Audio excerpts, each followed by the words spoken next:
Do you ever feel like you just have to chug coffee just to stay awake? That's me right now, so let's sit back, relax, and talk about some video games. Specifically, I want to talk about PlayStation. I talked about Nintendo not too long ago, and screw it, let's make it a series where we go over all the big players in the gaming market right now. Let's talk about PlayStation, let's talk about Sony. Is anyone else getting really annoyed by them lately? It just seems like every decision that they make has me scratching my head going, why? Some of them are obvious, like raising the price of PS Plus across the board while providing no new additional content to it. That's just a money move, right? Like, that makes sense.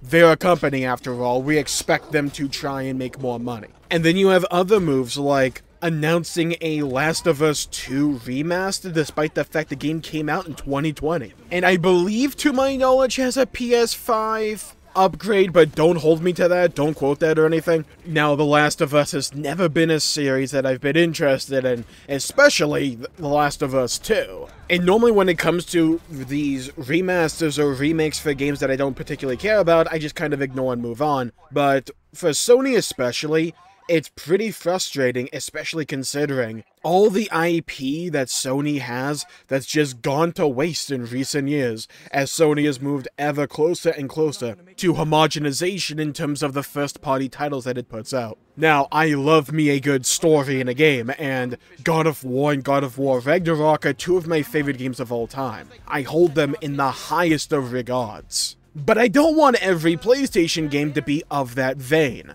But it just seems that most PlayStation games nowadays have to subscribe to this idea of being a cinematic game with realistic-esque graphics, or at least an art style reminiscent of that. Otherwise, it's not really going to get made. I feel like the biggest piece of diversity that we've had out of PlayStation in terms of its lineup is Ratchet & Clank. And I'm not gonna knock that, I love Ratchet & Clank. I haven't played the new one, I want to, but I haven't gotten to it yet. But even the one for the PS4, I really liked that one. Didn't beat it, but I got dang near close, and I did really enjoy it. It was a fun blast from the past of a series that I grew up with. And while it may not have everything that made the series as good as it once was, it was at least a good, honest effort to try and recapture that magic, and I can respect that. And Rift Apart seemed like it was just further going down that road and trying new things, which I appreciated. But there's so much IP that Sony just has in their back pocket that they refuse to tap into. We're just left scratching our heads going, where's the company that we once knew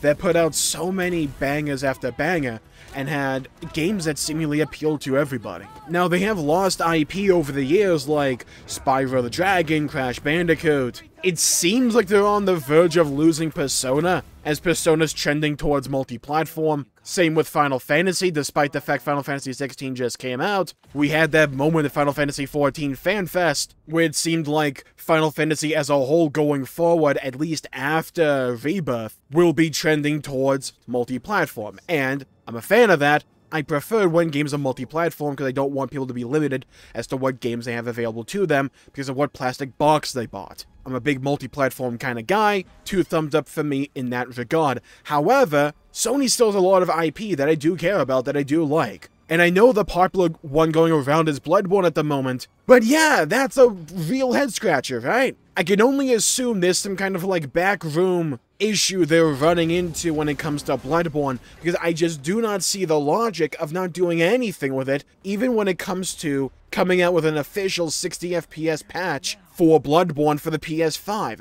How that doesn't even exist yet kind of boggles the mind for me. I don't understand the reasoning, and it has me scratching my head, just wondering what the decision-making from Sony is here. Do they just not have trust or faith in the IP anymore?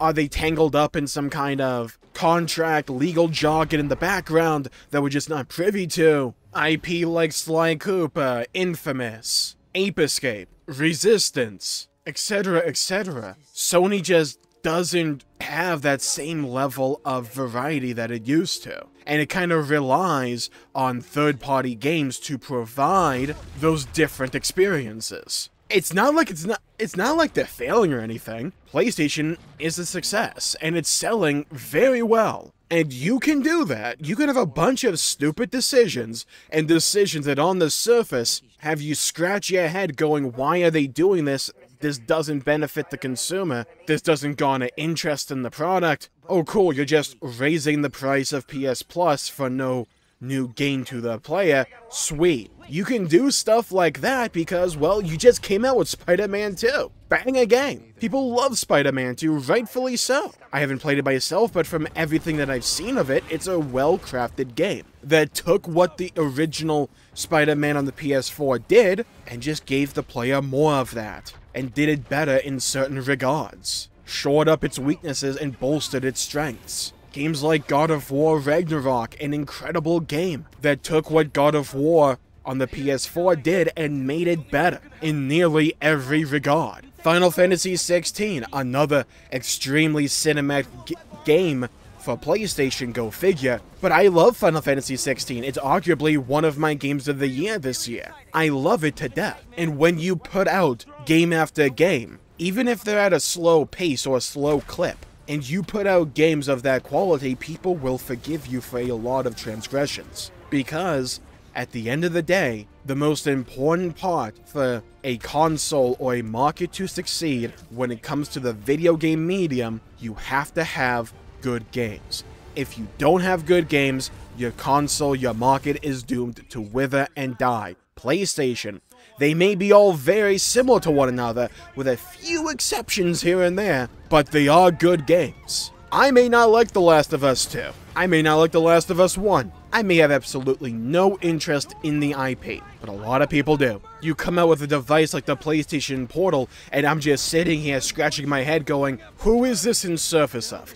Because, to me, the ideal market for a device like that has to tick a lot of boxes for what-if statements. Do you have a Nintendo Switch? No. Then proceed to the next question. Do you have a Steam Deck? No. Proceed to the next question. Are you gonna buy either one of those things? If then no, then you proceed to the next question. Do you have a PlayStation 5? Yes. Then proceed. Do you really want to play those games on the go? Check. Then, do you mind that your PlayStation 5 has to be on, or I think in rest mode at least? No. Then, will anyone else use your PlayStation 5? No. Do you have access to Wi-Fi? Yes. Then, if you satisfy all those criteria, and you desperately want to play a PlayStation 5 game on the go, and you don't mind spending $200 that could easily go to a Switch, or you can use that $200 to save up for a Steam Deck, or anything else, including a set of games,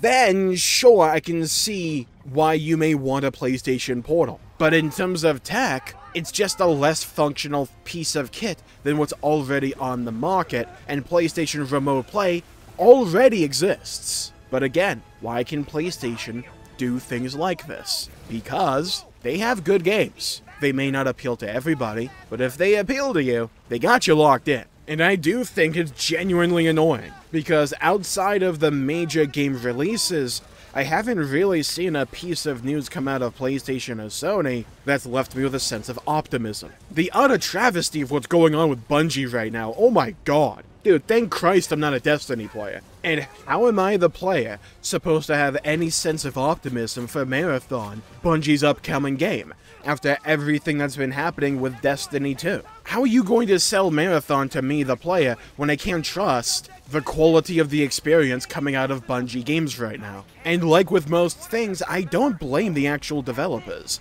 It's the higher-ups that seemingly are the root cause of many of these issues. And I think PlayStation has been largely capitalizing on a unique set of circumstances going on in the industry right now. There is still a large market for console gamers, and there's still a very large market for console gamers that want some kind of powerful console to play their games on. And Sony satisfies a lot of those checkboxes. And they have some version of what a lot of the competitors on the market do. If you really want portability of some kind, then sure, the Portal exists. If you want a subscription service to play a catalog of games, then PlayStation Plus exists. Would I call the Portal a better version of the Switch or the Steam Deck? No. Would I call PlayStation Plus a better service than Xbox Game Pass? No. But there's some version of it. And you pair that alongside the fact that PlayStation still gets a lot of these third-party games. On top